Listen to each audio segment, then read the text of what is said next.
ಅಕ್ಕಿ ಗೋಧಿ ಯಾಕೆ ನಮ್ಮ ಊಟ ಅಲ್ಲ? ನಿಜವಾದ ಕಾರಣ ನೀವು ಅಕ್ಕಿ ತಿಂದ್ರೆ ಏನಾಗತ್ತೆ? ಜೀವಂತವಾಗಿ ಉಳಿಬೇಕಂದ್ರೆ ನಾವು ರಕ್ತದಲ್ಲಿ ಗ್ಲೂಕೋಸ್ ಅನ್ನ ಒಂದಿಷ್ಟು ಪ್ರಮಾಣದಲ್ಲಿ ಯಾವಾಗಲೂ ಇಟ್ಕೊಂಡಿರಬೇಕು. ರಕ್ತದಲ್ಲಿ ಗ್ಲೂಕೋಸ್ ಅಂಶ ಹೆಚ್ಚಾಗಿದೆ ಅಂದ್ರೆ ಏನು? ರಕ್ತ ಮಂದ ಆಗಿದೆ. ರಕ್ತ ಮಂದ ಆಗಿದೆ ಅಂದ್ರೆ ಯಾರಿಗೆ ತೊಂದರೆ? ನಿಮ್ಮ ಹೃದಯಕ್ಕೆ ತೊಂದರೆ. ತರಕಾರಿ ಸೊಪ್ಪು ತಿಂತೀವಿ, ಅದೆಲ್ಲ ಕೆಲಸ ಮಾಡಲ್ಲ. ತರಕಾರಿ ಸೊಪ್ಪು ಕೆಲಸ ಮಾಡಲ್ಲ. That is very surprising. ನಿಧಾನವಾಗಿ ಗ್ಲೂಕೋಸ್ ನಿಮ್ಮ ರಕ್ತಕ್ಕೆ ಬಿಡುಗಡೆ ಮಾಡತಕ್ಕಂಥ ವ್ಯವಸ್ಥೆ ದೇವರು ಅಕ್ಕಿ ಗೋಧಿಯಲ್ಲಿ ಮಾಡಿಲ್ಲ. ಮಿಲೆಟ್ಸ್ ಅಲ್ಲಿ ಏನಾಗುತ್ತೆ?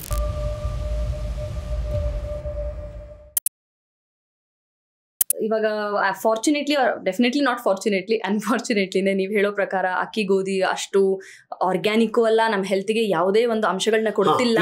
ಈಗ ಮಾತಾಡೋಣ. ಅಕ್ಕಿ ಗೋಧಿ ಯಾಕೆ ನಮ್ಮ ಊಟ ಅಲ್ಲ? Yes please. ಒಂದು ಸಿಗೋದಿಲ್ಲ, ಕೃತಕ ಅನ್ನೋದು ಒಂದು ಕಾರಣ. ಕರೆಕ್ಟ್. ನಿಜವಾದ ಕಾರಣ ಅದಲ್ಲ. ನಿಜವಾದ ಕಾರಣ ನೀವು ಅಕ್ಕಿ ತಿಂದ್ರೆ ಏನಾಗತ್ತೆ?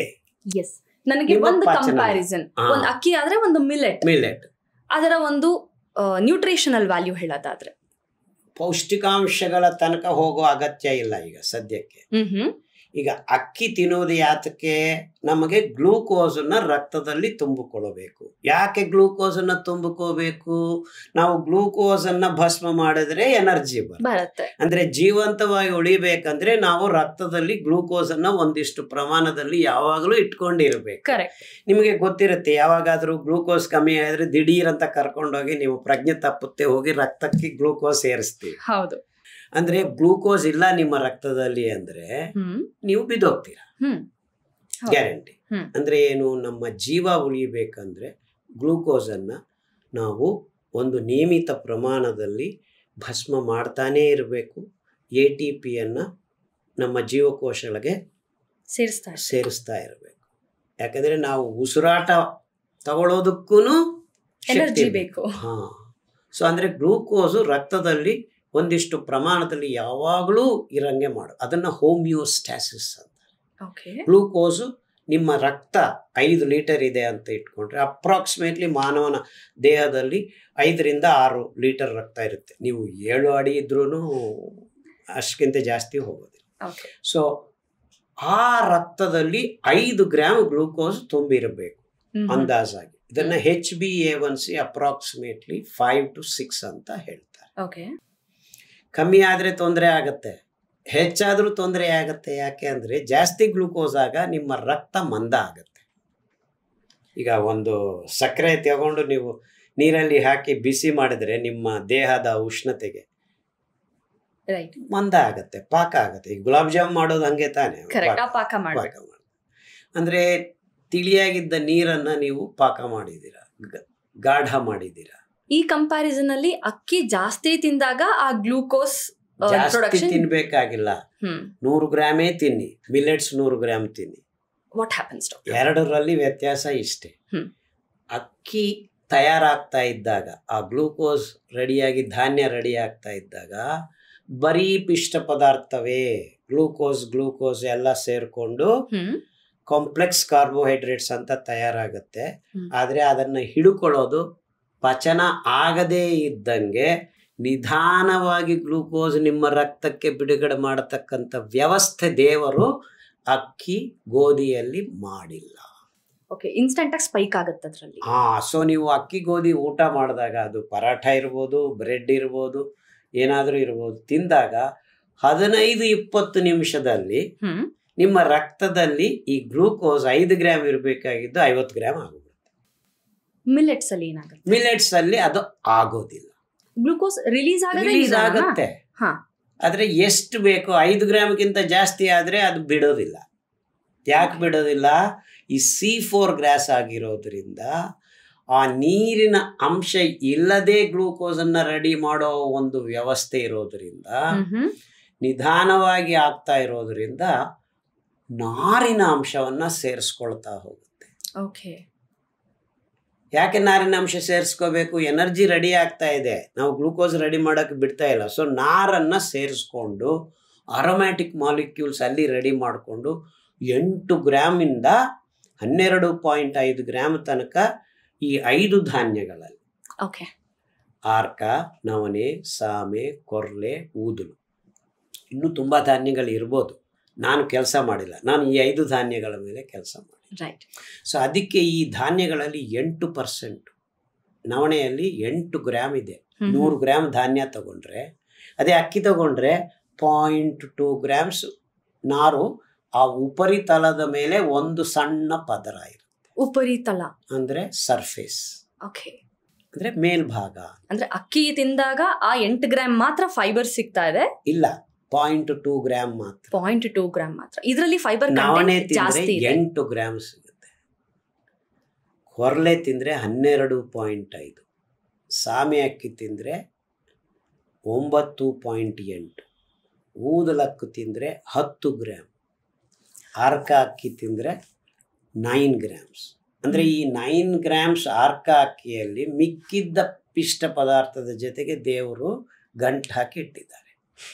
ಸೊ ನೀವು ಈಗ ಗ್ಲೂಕೋಸ್ ತಗೋಬೇಕು, ಕಾಂಪ್ಲೆಕ್ಸ್ ಕಾರ್ಬೋಹೈಡ್ರೇಟ್ಗಳನ್ನು ಬಿಡಿಸಿ ಪಚನ ಮಾಡಿ ನಿಮ್ಮ ರಕ್ತಕ್ಕೆ ಸೇರಿಸಬೇಕು ಅಂದರೆ ನಮ್ಮ ಪಚನನಾಳ, ನಮ್ಮ ಎನ್ಸೈಮ್ಸು ಬಡ್ದಾಡಬೇಕು, ಈ ನಾರನ್ನು ಬಿಡಿಸ್ಕೋಬೇಕು, ಆ ಗಂಟುಗಳನ್ನು ತೆಗಿಬೇಕು.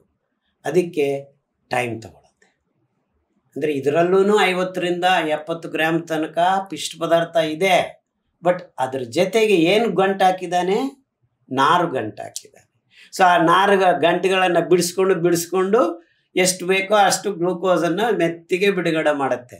ಅಂದರೆ ನೀವು 100 ಗ್ರಾಮ್ ಆರ್ಕ ಅಕ್ಕಿ ಇಡ್ಲಿ ತಿಂದಿರಿ, 100 ಗ್ರಾಮು ಬಿಳಿ ಅಕ್ಕಿ, ನಮ್ಮ ಈ ಭತ್ತದ ಅಕ್ಕಿ ಇಡ್ಲಿ ತಿಂದಿದ್ದೀರ. ಇಲ್ಲಿದ್ದ 79 ಗ್ರಾಮ್ ಪಿಷ್ಟ ಪದಾರ್ಥ ಬಿಳಿ ಅಕ್ಕಿಯಲ್ಲಿ ದಿಢೀರಂತ ಬಂದ್ಬಿಡುತ್ತೆ 20 ನಿಮಿಷಕ್ಕೆ ನಿಮ್ಮ ರಕ್ತದಲ್ಲಿ. ಅಂದರೆ ಹತ್ರ 35ರಿಂದ 40 ಗ್ರಾಮ್ ಗ್ಲೂಕೋಸು ಇನ್ಸ್ಟಂಟ್ ಆಗಿ ರಿಲೀಸ್ ಆಗೋಯ್ತು. ಇದು 5 ಗ್ರಾಮು, ಇನ್ನೊಂದು 5 ಗ್ರಾಮು, ಇನ್ನೊಂದು 5 ಗ್ರಾಮು, 2 ಗಂಟೆ, 3 ಗಂಟೆ, 4 ಗಂಟೆ, 8 ಗಂಟೆ ತಗೊಳುತ್ತೆ. ಡಾಕ್ಟರ್, ಇವಾಗ ಅಕ್ಕಿ ವಿಚಾರ ಬಂದಾಗ ಅರ್ಥ ಆಗ್ತಾ ಇದೆಯಾ ಮಿತ್ತಿಗೆ? ಈಗ ರಕ್ತದಲ್ಲಿ ಗ್ಲೂಕೋಸ್ ಅಂಶ ಹೆಚ್ಚಾಗಿದೆ ಅಂದ್ರೆ ಏನು? ರಕ್ತ ಮಂದ ಆಗಿದೆ. ರಕ್ತ ಮಂದ ಆಗಿದೆ ಅಂದ್ರೆ ಯಾರಿಗೆ ತೊಂದರೆ? ನಿಮ್ಮ ಹೃದಯಕ್ಕೆ ತೊಂದರೆ. ಯಾಕೆ? ರಕ್ತ ಗಾಢ ಆಗಿದೆ. ರಕ್ತವನ್ನ ಪ್ರತಿಯೊಂದು ಅಂಗಾಂಗದಲ್ಲಿದ್ದ ಜೀವಕೋಶಗಳಿಗೆ ಸೇರಿಸೋ ಅಂತ ವ್ಯವಸ್ಥೆ ಯಾರು ಮಾಡಿದ್ದಾರೆ? ಹೃದಯದಿಂದಾನೇ ಆಗಬೇಕು. ಹೃದಯ ಬಡಿದಾಗ ಆ ರಕ್ತ ಎಲ್ಲ ಜೀವಕೋಶಗಳಿಗೆ ಸೇರ್ಕೊಳ್ಳೋದು. ಅದು ಯಾವಾಗ ಸೇರ್ಕೊಳ್ಳುತ್ತೆ? ರಕ್ತ ತಿಳಿ ಇದ್ದರೆ, ಆ ಹೋಮಿಯೋಸ್ಟ್ಯಾಸಿಸ್ 5 ಗ್ರಾಮ್ಗಿಂತ ಜಾಸ್ತಿ ಆದರೆ ರಕ್ತ ಏನಾಯಿತು? ಮಂದ ಆಗ್ತಾ ಇದೆ. ಸೊ ಏನು ಮಾಡೋಣ? ರಕ್ತ ಇಷ್ಟು ಮಂದ ಆಗಿದೆ. ಸೊ ನಿಮ್ಮ ನಿರ್ನಾಳ ಗ್ರಂಥಿಗಳು, ಮೇದುಜೀರಕ ಅಂಗ, ಪ್ಯಾಂಕ್ರಿಯಾಸ್, ಲಿವರ್, ಯಕೃತ್ತು ಇವೆಲ್ಲನೂ ಕೆಲಸ ಮಾಡೋದನ್ನು ನಿಲ್ಲಿಸಿ ಈ ಗ್ಲೂಕೋಸನ್ನು ಮೊದಲಾಗಿ ಈ ಮಂದ ಮಾಡೋದು ಬಿಟ್ಟು ಕೊಲೆಸ್ಟ್ರಾಲ್ ಮಾಡೋಣ, ಟ್ರೈಗ್ಲಿಸರೈಡ್ಸ್ ಮಾಡೋಣ, ರುಮೆಟಿಕ್ ಫ್ಯಾಕ್ಟರ್ ಮಾಡೋಣ ಅಂತ ಆ ಗ್ಲೂಕೋಸ್ ಇದ್ರೆ ಮಂದ ಆಗ್ಬಿಡುತ್ತಲ್ಲ. ಸೊ ಅದೆಲ್ಲ ಮಾಡಬೇಕಾದ ಕೆಲಸ ಮಾಡೋದು ಬಿಟ್ಟು ಇದನ್ನ ಮಾಡ್ತಾ ಇರುತ್ತೆ. ಸೊ ಆವಾಗ ಏನಾಗಿದೆ? ಕೊಲೆಸ್ಟ್ರಾಲ್ ಹೆಚ್ಚಾಗಿದೆ. ಅಯ್ಯೋಯ್ಯೋ ಕೊಲೆಸ್ಟ್ರಾಲ್ ಹೆಚ್ಚಾಗಿದೆ, ಅದನ್ನು ಇನ್ನೇನಾದರೂ ಮಾಡೋಣ. ಅಯ್ಯೋಯ್ಯೋ ಟ್ರೈಗ್ಲಿಸರೈಡ್ಸ್ ಹೆಚ್ಚಾಗಿದೆ, ಅದನ್ನು ತಳ್ಳೋಣ ಗೋಡೆಗಳ ಮೇಲೆ, ಇಲ್ಲಿ ಅಲ್ಲಿ. ಸೊ ಒಂದು ಕಾಯಿಲೆಯನ್ನು ದೂರ ಮಾಡೋಕ್ಕೆ ಹೋಗಿ ಬೇರೆ ಬೇರೆ ಕಾಯಿಲೆಗಳನ್ನು ಸೃಷ್ಟಿ ಮಾಡುತ್ತೆ. ಅಂದರೆ ಇದಕ್ಕೆ ಮೂಲ ಕಾರಣ ಹೋಮಿಯೋಸ್ಟ್ಯಾಸಿಸ್ ಆಫ್ ದ ಬ್ಲಡ್. ರಕ್ತದ ಸಮತೋಲನವನ್ನು ನಾವು ಅಸಮತೋಲನ ಯಾವುದರಿಂದ ಮಾಡಿದ್ದೀವಿ? ಅಕ್ಕಿ ತಿನ್ನೋದ್ರಿಂದ ಮಾಡಿದ್ದೀವಿ.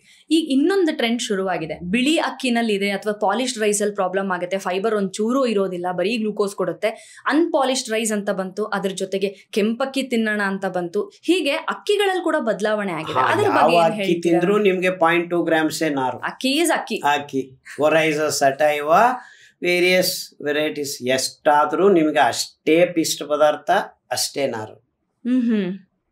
ನೀವು ಎಷ್ಟು ಸಂಕರ ಮಾಡಿ GMO ಮಾಡಿ ಪೇಟೆಂಟ್ ಮಾಡಿಕೊಂಡ್ರು ಇದನ್ನು ಬದಲಾವಣೆ ಮಾಡೋಕ್ಕಾಗೋದಿಲ್ಲ.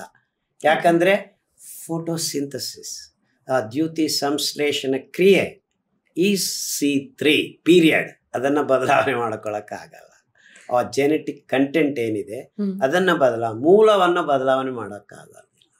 ಮೇಲೆ ಎಲ್ಲಾದರೂ ಇಲ್ಲ ಅಲ್ಲಿ ರಿಪೇರ್ ಮಾಡ್ಕೋಬೋದು ನೀನು. This you cannot change. ಅಂದರೆ ನಾರನ್ನು ಅಲ್ಲಿ ಒಳಗಡೆಗೆ ಮೇಲಿಂದ ಆ್ಯಡ್ ಮಾಡ್ಬೋದು ನೀನು. ಓಕೆ. ಬಟ್ ಅದ್ರ ಪಾಟಿಗೆ ಅದಿರುತ್ತೆ, ಇದ್ರ ಪಾಟಿಗೆ ಇದು ಗ್ಲೂಕೋಸನ್ನು ಕಳಿಸ್ತಾ ಇರುತ್ತೆ. ಸೊ ತುಂಬಾ ಜನ ನಾವು ಫೋರ್ಟಿಫೈಡ್ ಫೈಬರ್ ಮೇಲಿಂದ ಆಡ್ತೀವಿ, ಇದು ಮಾಡ್ತೀವಿ, ಬೇರೆ ತರಕಾರಿ ಸೊಪ್ಪು ತಿಂತೀವಿ, ಅದೆಲ್ಲ ಕೆಲಸ ಮಾಡಲ್ಲ.